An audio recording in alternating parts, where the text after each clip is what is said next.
بسم الله الرحمن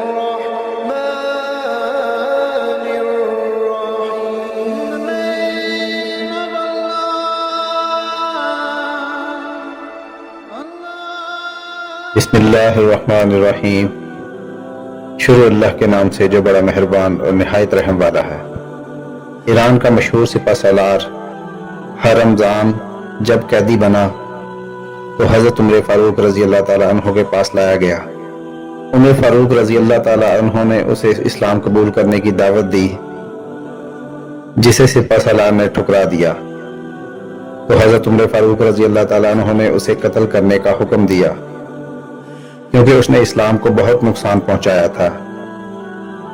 جب اس کے قتل کی مکمل تیاری ہو گئی تو اس نے حضرت عمر فاروق رضی اللہ تعالیٰ عنہ کی طرف دیکھ کر کہا، میں پیاس سے نڈھال ہو گیا ہوں، کیا آپ مجھے قتل کرنے سے پہلے پانی دے سکتے ہیں؟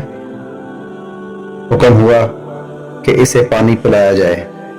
ہر رمضان نے جب پانی کا پیالہ ہاتھ میں لیا تو عمر فاروق رضی اللہ تعالیٰ عنہ سے کہنے لگے، کیا اس پانی کے پینے تک آپ مجھے قتل نہیں کریں گے؟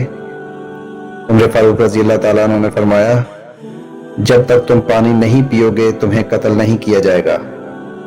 اس نے پانی کو فوراً گرا دیا اور کہا، امیر المومنین، دیکھیے آپ نے وعدہ کیا ہے، اسے پورا کیجیے. حضرت عمر فاروق رضی اللہ تعالیٰ عنہ نے فرمایا کہ ہم تمہیں قتل کرنے سے رک جاتے ہیں اور تمہارے بارے میں غور و فکر کریں گے. پھر جلاد کو حکم دیا کہ تلوار ہٹا لو. جلاد کا تلوار ہٹتے ہی ہر رمضان نے اشہد اللہ الہ الا اللہ محمد رسول اللہ بلند آواز سے پکارا. حضرت عمر فاروق رضی اللہ تعالیٰ عنہ نے فرمایا، تم نے اسلام قبول کیا، اچھی بات ہے، مگر تم یہ بتاؤ کہ جب میں نے تم سے کہا کہ اسلام قبول کر لو تو تم نے اسے اس وقت کیوں نہیں کیا؟ اس نے کہا کہ مجھے اس بات کا ڈر تھا کہ اگر میں اسلام قبول کر لوں گا تو میرے بارے میں کہا جائے گا کہ موت کے ڈر سے ہر رمضان نے اسلام قبول کیا. حضرت عمر فاروق رضی اللہ تعالیٰ عنہ نے فرمایا، اہل فارس کی عقلیں پہاڑوں جیسی ہیں، جس کا مطلب یہ ہے کہ یہ بڑے عقل مند ہیں، ان کی عقلیں عظیم الشان ہیں.